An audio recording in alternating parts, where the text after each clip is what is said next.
Okay, so I'm not really gonna release a video on this shit because I don't need to flood the subscribers with, the same thing over and over again. But upon request, I can go in and look at it since apparently someone's interested. So if we look at, let's do phase versus complexity, and I'll say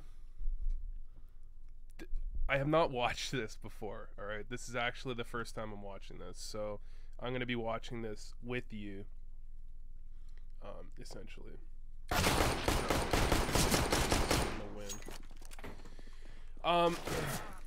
So I think in my video, I kind of, I feel like I always need to clarify when I say the word baiting, just because Olaf is getting baited or Nico is baiting in a situation doesn't mean that that's a bad thing. And if someone's gonna bait someone, it makes sense for Nico to bait Olaf because Olaf is typically the bottom fragger and Nico is typically like the hard carry, right? So it makes the most sense for that to be the bait sequence. The only thing is, you're not really put into a situation to get a lot of kills if you're getting baited. And I think the most important thing to notice here is I think this might be partly due to Nico's interference or Nico as a strat caller, is Olaf clearly doesn't make aggressive plays. Now this could be because Olaf is worried. Like Olaf is in his own head, like, I can't win these duels, I don't want to take these duels. This could also be that Olaf has taken those aggressive plays before, gotten killed, and gotten raged at. That would be maybe like the Thorin view of things, right? Like Nico's an egotist, right? And if his teammate dies on the other side of the map, he goes, I just got a 3k and you just threw the round by dying in B tunnels, on a T side default, right?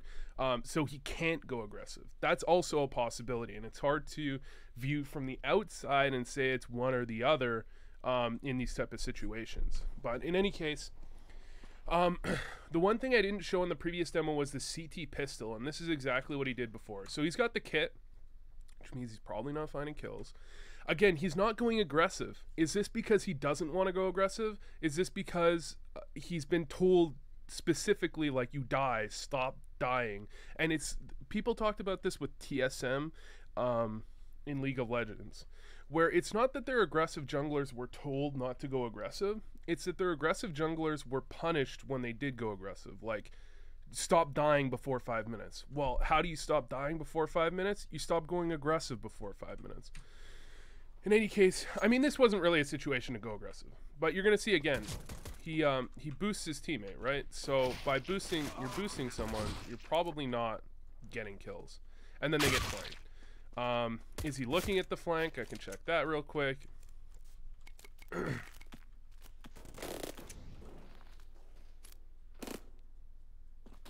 He should probably be looking at the flank, so you could call that a misplay. Like, I mean, Nico's looking over top of the smoke, so there's no reason for Olaf to not be looking at the flank. So I'd say that's a misplay. Again, Nico was put in a better situation to find frags. Okay, there's nothing wrong with that.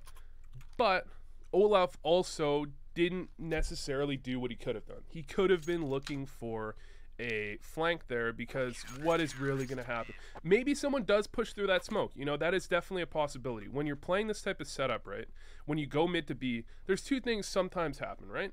Thing number one, they sit right here, and if this happens, this guy might lurk through the smoke. And and the other thing they can do is they can lurk up cat, right? And if that happens, they drop behind. So which way are you looking, right? Which way are you worried about?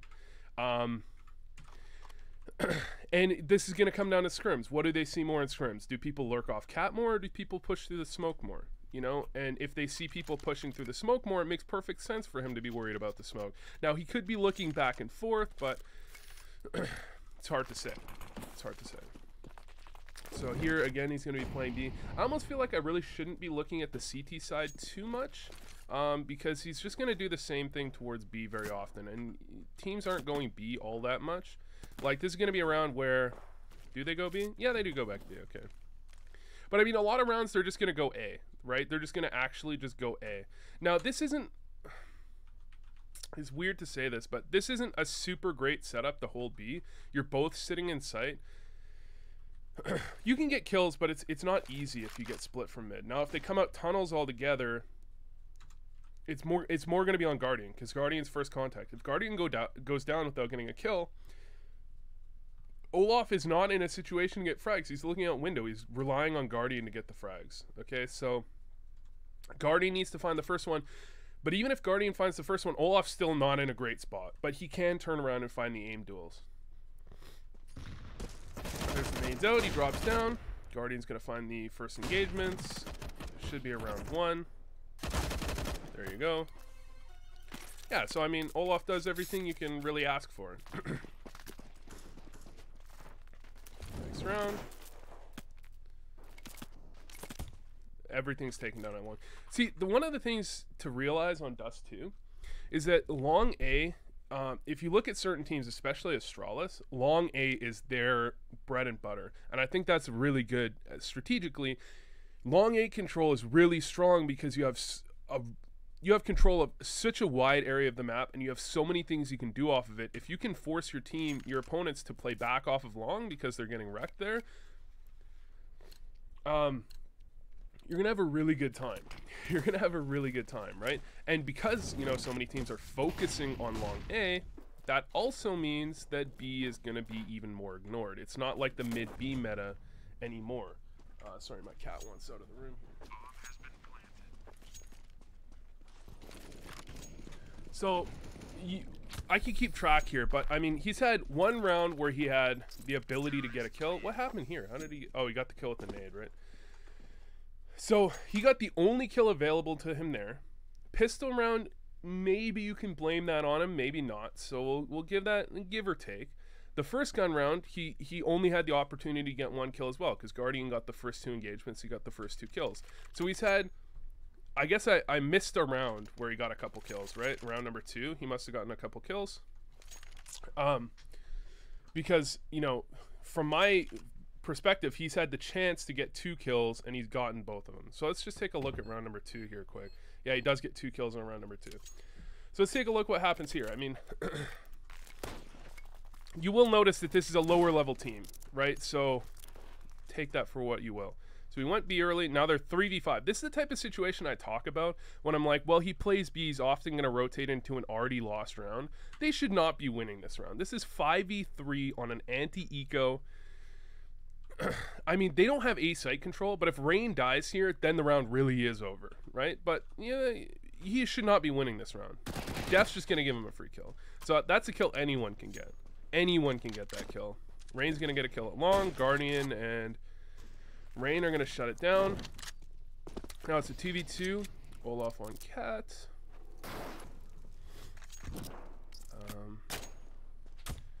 Yeah, I mean, it was a pretty smart play. Molly from Cat. The guys are looking at Cat, and then he came down out mid door. So I'd say that's actually the shot wasn't great, right? It wasn't an impressive shot, but the idea behind the play is actually really smart. Like, that's the type of thing you expect from a good pro. You make that type of play. He drew their attention to Cat, dropped off, and went CT, and the guy was not expecting it at all. Okay, now he's going to be towards long. Would I say that this type of long play is setting him up to get kills? Yeah, I mean, yeah. I mean, he's probably going to get engagements at some point. I don't think they're the most advantageous engagements ever. That's why you send 3 players long, so that you can trade back and forth. But there's nothing that's saying that he won't get a kill if they go long. Now he's gone back over to B. So really, Olaf has played very well so far this game. Every engagement that he's been given the opportunity to get a kill in, he's gotten the kill. So they're going to come back towards B again. Again, I'm not a huge fan of this setup. This time, Olaf is more set up to get kills, though. The flash comes out. He's stuck in the corner here. That's a whiff. That's just a hard whiff. He's got to find that kill. The thing is, Guardian has to find the kill, too. If Guardian... The thing is... excuse me. The thing is, Guardian needs to live here so that they can't hard clear Olaf quite like they do. Guardian needs to not die. So let's watch how this works. They set up here. I just fast forwarded over the exact fucking part. I think he just died through the smoke there. Guardian needs to live there. Like, you can put this one a little bit on Guardian, that he should live there if they want to actually hold the site. But that's talking about holding the site. Olaf can still find a kill, and if Olaf was Nico there, he probably finds 2 kills. Like, if he finds that kill quickly, he can transfer over to the second player and he'll get 2 kills. So this is the first round. You can like mark that one down in your diary. 1 round, you've got 5 rounds where Olaf did as well as he could, and 1 round where he does a bit of a misplay. And you can see reflected on the scoreboard, he's in the middle, right? So you can see, like, up until excuse me, up until round number 6, he did everything perfectly, and he only had 4 kills, right? Like, this is what I mean by not necessarily set up to grab frags. So here they're gonna go for long again. And he's gonna go back. See, this is a boost where if they go mid to B, he's set up to grab frags. But he drops off. Not a huge fan of him dropping off there. But now he's going to see nobody going B, so maybe this was a read that they're like not going mid to B very much. Spots went out, not going to be able to grab the frag. Guardian did his job in B. Olaf wasn't there. Now, is this a strategic play or is this his own play? I feel like Olaf could have read that when Complexity goes B, they're very rarely doing a mid-B split, and did he really need to be mid there? Maybe that's a call from Nico, maybe that's a call from someone else, maybe Guardian's saying, don't worry about B, I've got it. You know, it's hard to read into this type of thing. But if this is a pug, I would question that, because in a pug, it's his own calls, you know? It's his own call, and I would say that given the fact that they have gone B 3 times and not gone mid to B a single time, he should be, you know, not really expecting a mid to B push. He should be holding B, especially because they already found success. They 2-for-0'd them in B in the previous round. So here, he's going to throw the molly and not look at it, and he's going to get a kill off of it. So that's a kill that he can't even get. Like, that's not even a kill. If he didn't get that, I wouldn't say, well, he could have gotten that. Then he's going to come in window. Is the timing right? I feel like he went in alone. So I'm just going to watch. This is like going to be the last round of this half that I'm going to watch, because I think on the T half, on the CT half, it's more his location, where he's playing. That's the problem. On the CT half, sorry. On the T half, I think it is more about utilization. Okay, so here, does he have a chance to get a kill? No, he gets mollied off of both areas. Maybe he could have forced in, but I don't want to try and get too much into the maybe plays. Okay, so you're going to see Rain and Olaf go in and die at about the same time. There's the flash from Rain. Olaf finds the kill. Now, Olaf and Rain are both going to go in at the same time. I feel like this is a misplay, but it's by both of them. Both of them are going in at the same time. I feel like you want Nico... excuse me. You want Nico ready for it, and you want Adren a little bit more pushed up, maybe. Specifically, Nico's a little bit far back. Maybe Nico threw a flash. I'm not sure. But I wouldn't say he's not being set up for success. It's a retake, right? He's not. It's a retake. You know, you set up for success or not. It is what it is. Is he in a position to grab a kill when he goes in window there? Not really. Maybe he finds one. It's the last player. Maybe he trades. But he is, I'll just highlight, he is the first one in there. And the first one in is literally the most likely to die. So,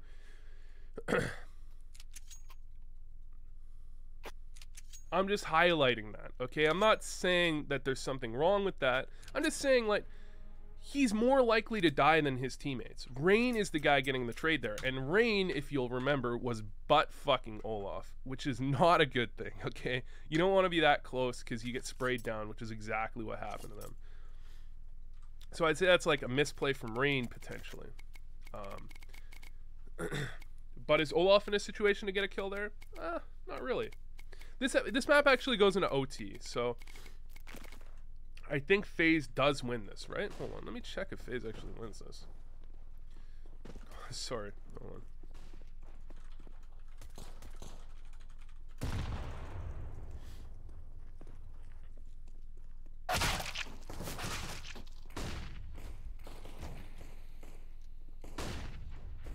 I mean, it goes into OT, so does it really matter who wins? Nah, not really. I mean, it goes both ways.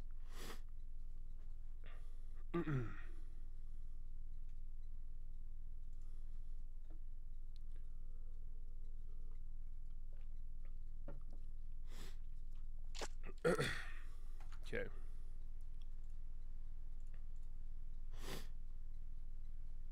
Oh, it doesn't go into OT. It's 16-14, right?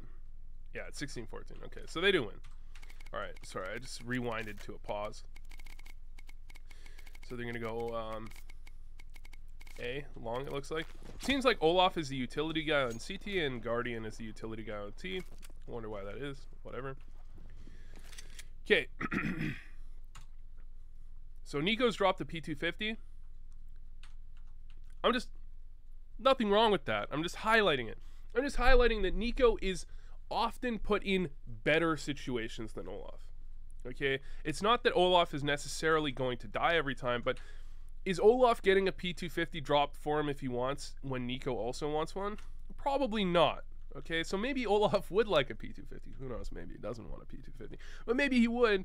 Nico's getting it. Is that a bad thing? Would a different strat caller not give him the P250? I mean, if they're calling the same strat, he's probably getting the P250. It's fucking Nico, you know?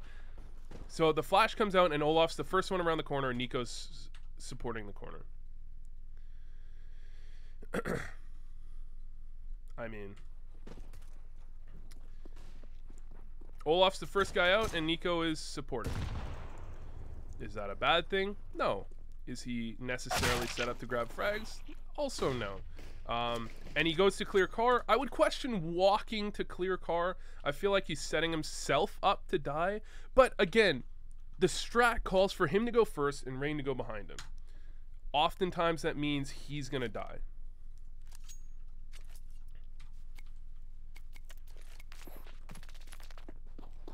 The reason I'm looking at the demo with this kind of mindset is because the person I'm making this video for specifically questioned why there's a double standard. It seems like when Nico does something, that's his team setting him up for success, and when Olaf does something, that's him being set up to be the bait bitch.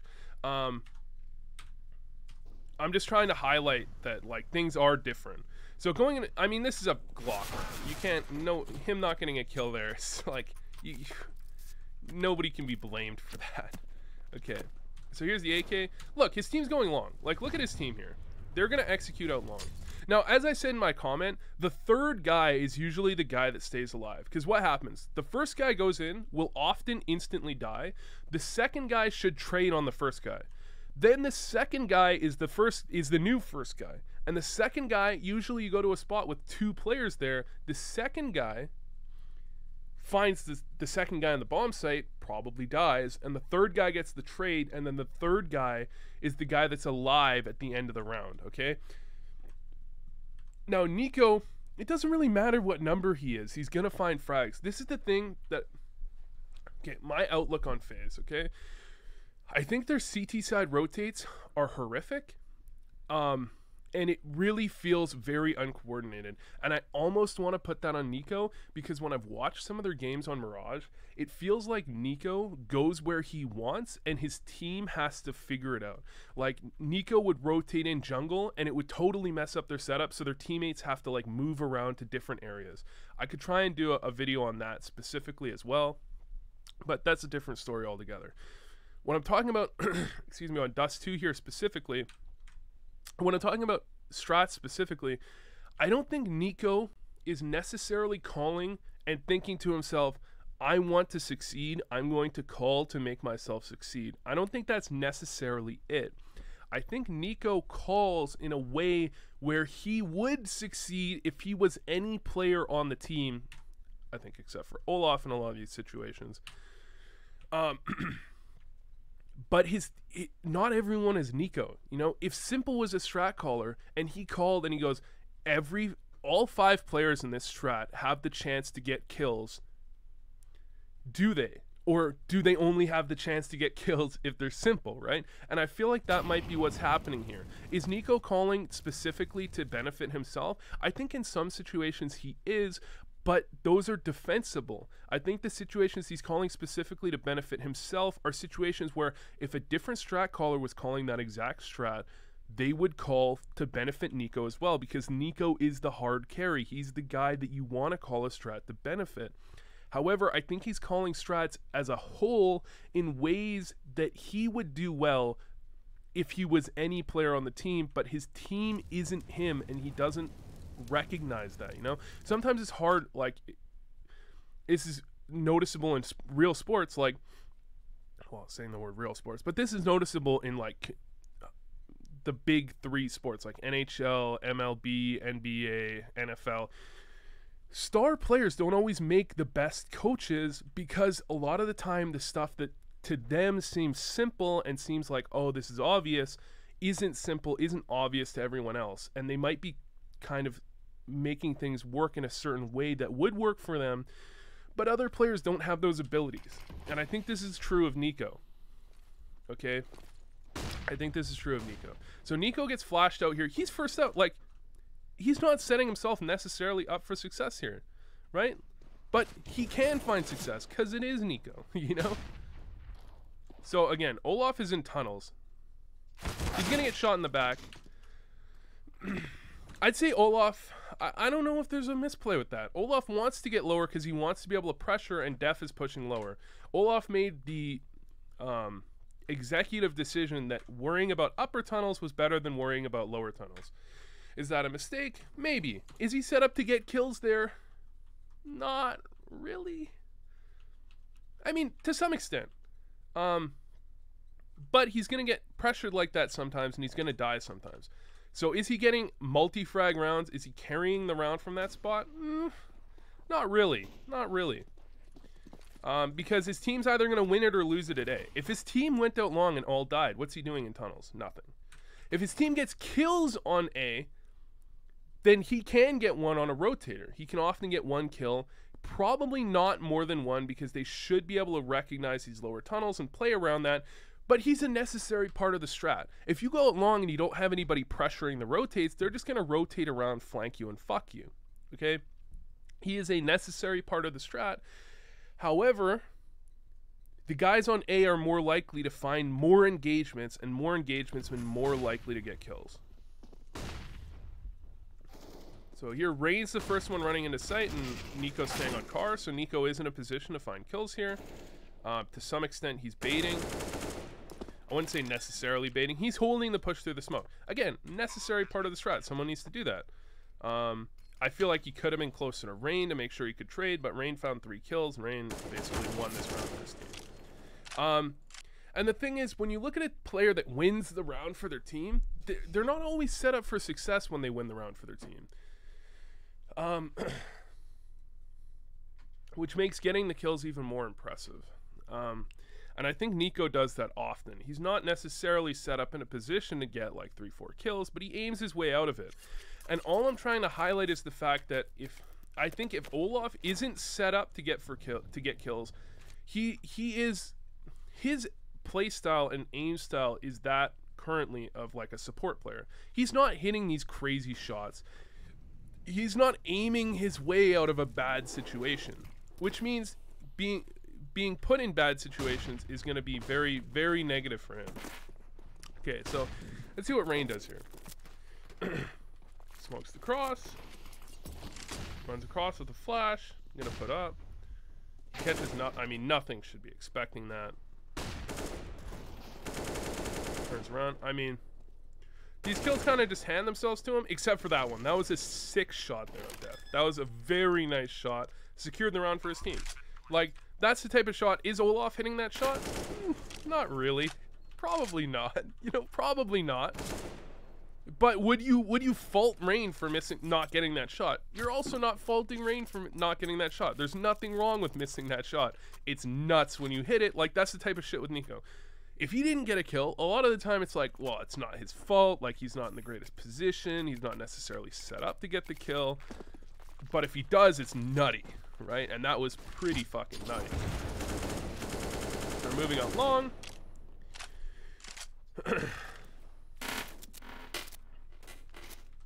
You know, he finds one kill.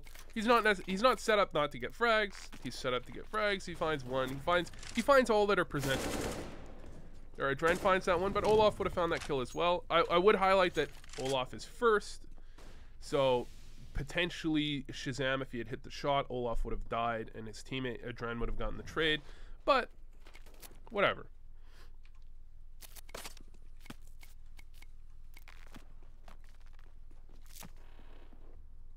I mean, the problem that you're probably going to find is that I'm highlighting the times when Olaf isn't set up for success, but his team is.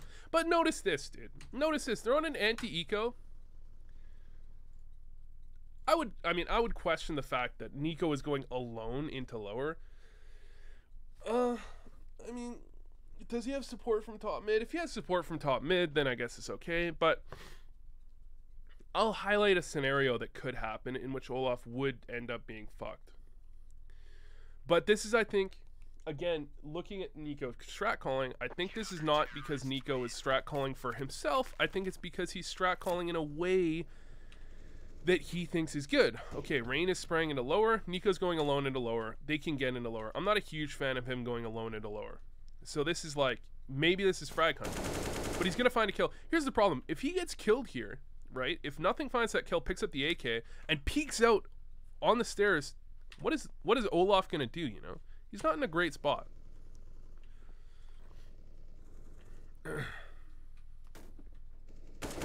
So again, is Nico intentionally setting himself up for more success than someone else in that round? No. But is it a situation where he can play out of it and others might not be able to? Also, yeah, and maybe Olaf wouldn't even go into lower. You know, maybe Olaf wouldn't make that aggressive play because going into lower and finding that kill, you know, might not have been the smartest play. You know, he could have died there. He could have played more passively, and it seems like Olaf takes the more passive play. You know, they're setting up. Olaf will take the more passive of the plays.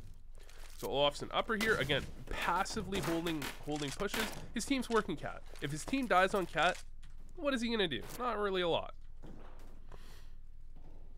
So now he's rotating out. So this is the type of situation, these kind of chaotic kind of half rounds are situations where, these are situations where Olaf is set up to get kills. So sometimes he's set up to get a kill because he can lurk on someone and get a free kill. So they're essentially putting him in locations where he'll get, when he finds engagements, they are free engagements.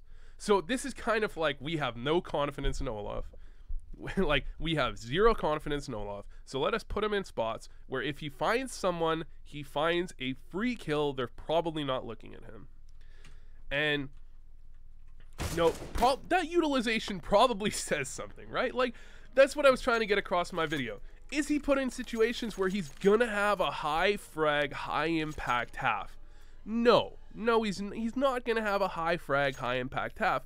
But the fact that he's put in situations where he's not going to have a high frag, high impact half, these situations he's put in particular, feel like there's a definite reason behind it. It feels like they're saying, I don't think Olaf can get these frags. We're putting him in areas where he can get easy frags if he finds them.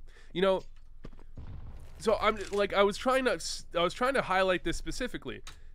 Is he whiffing hard? No. Is he put in situations to find a lot of kills? No.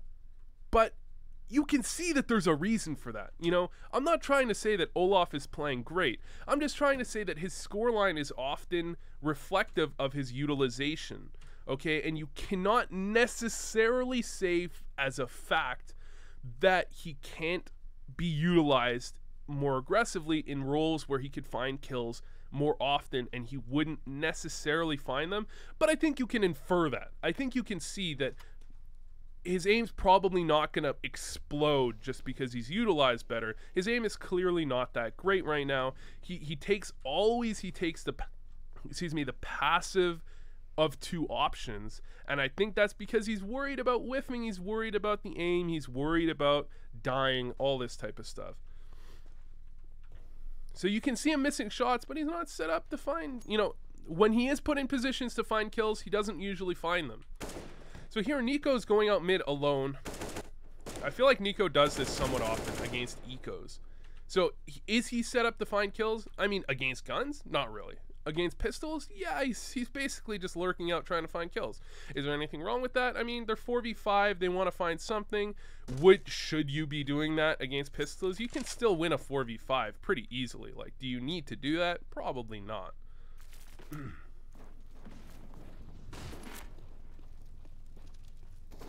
now they're moving out. There's nothing about this setup that says Olaf shouldn't be getting kills. I feel like he's kind of in the open while he's reloading there, but, you know, whatever. So you can see how many rounds Olaf is set up in tunnels here. He's not really set up to find a lot of kills. He can lurk out, but here's the thing. He could be lurking out middle here more often and playing more aggressive on the lurk. However, it seems like he's told not to play aggressive on the lurk. This is why he very rarely does plays like this. Probably because he's told not to. Could he have found that kill there? Maybe. Maybe he could have found the kill. Can't really fault him for not finding it, but he definitely could have found it. There, he found the kill there. Not convinced that was the greatest play ever, but he found the kill. But I mean, look, he had to go make that frag. He made that one. He created that kill. He wasn't given that kill, you know? So he's gonna make his way out mid. Again, I question that play, so that's kind of like, I feel like you could fault him for that one. He found a good pick, and then he went back and he did something that probably you don't need to be doing. Probably is not a good idea. Probably he could have gone with his team and he probably would have found something better. So he made a frag, and then he also made a death, I think he gave himself that death. But again, he's in tunnels. He's holding pushes. I mean, you can just see, if you were to watch, right? How many engagements does Nico get on this round? Or potential engagements. Olaf is still holding tunnels. Flash over.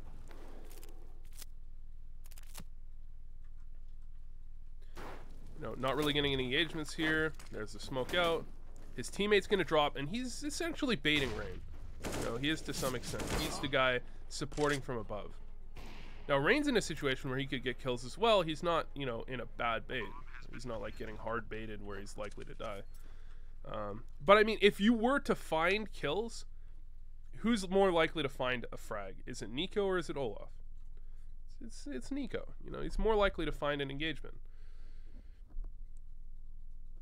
Does that mean you want Olaf in that situation? Probably not.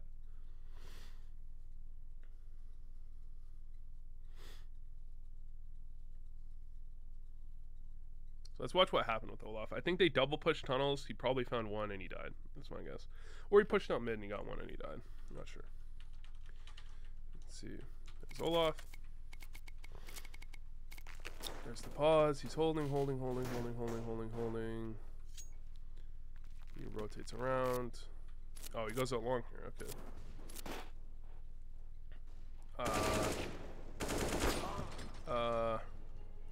I don't know why he was so far away from a Dren there. I want to say that's a misplay. But he also should have found two there. He probably should have found two. He definitely had the ability to get the kill on Shazam. It's not like he hard whiffed, but you have to expect more from pro players. You know, did he hard whiff? No. Should he have found that kill anyways? Oh, yeah. Yeah, you probably really should have found that kill. So now Nico, 1v2. You can see Nico, he's comfortable taking the aim duels. You know, he's comfortable with that.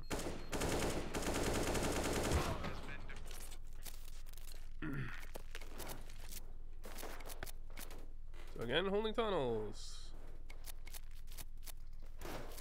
End up with a bomb.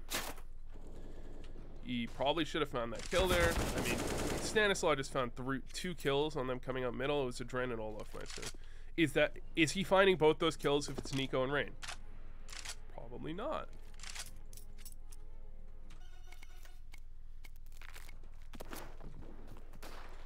I mean, you can see. Just think about this for a second. Think about it. On CT side, he's holding the B push. On T side, he's holding the B push. These are the least likely areas to find kills on the entire map on both sides. Look at Def, dude. Think about this for a second. Think if the roles were reversed. How many engagements has Def found on their CT side? You know, and the easiest engagements are when they go to your bomb site, you know? How many engagements has he found when they go B? Like none, because they're not going B, you know? They're going A every round. So if Def was Olaf, could you fault him for having 5 kills if all he found was 5 kills? No, you couldn't fault him for that, right? Now, you can fault him for not rotating in perfectly, but that's a different thing. You're not set up to get as many kills when you're rotating in, you know?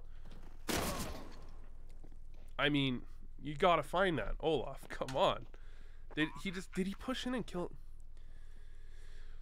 Oh, this is not good, dude. Like, this is probably would have been a better game for me to review if I was...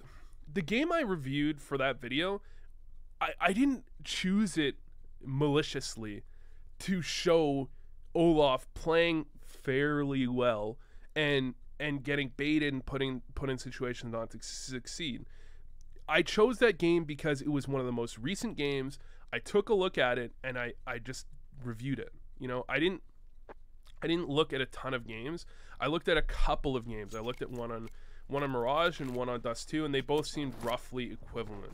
This is a game where he's even more set up not to find frags, and he even more fails when he can find kills.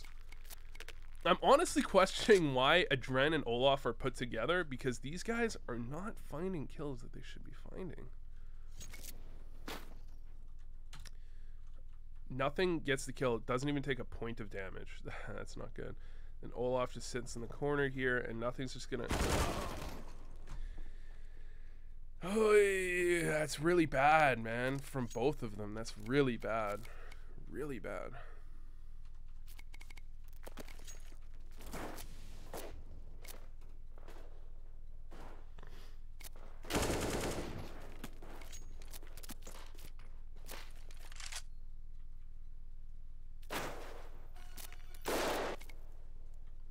See, this is a game where Olaf, the game I looked at in my video, Olaf could have found maybe 5 or 6 or 7 more kills, maybe. And that would have put him on level with the bottom fraggers in his team. This game, man, he could be top fragging. I mean, he's not put in situations to find kills, but he's missing almost all the situations where he can find kills that aren't complete gifts. Complete gifts. So he could have, you know, 23, 20, 24, 25 kills. Just off engagements that he could have won, he could have like 23. But once you win that engagement, you're going to get another engagement afterwards, which means you could have, you know, 25 plus.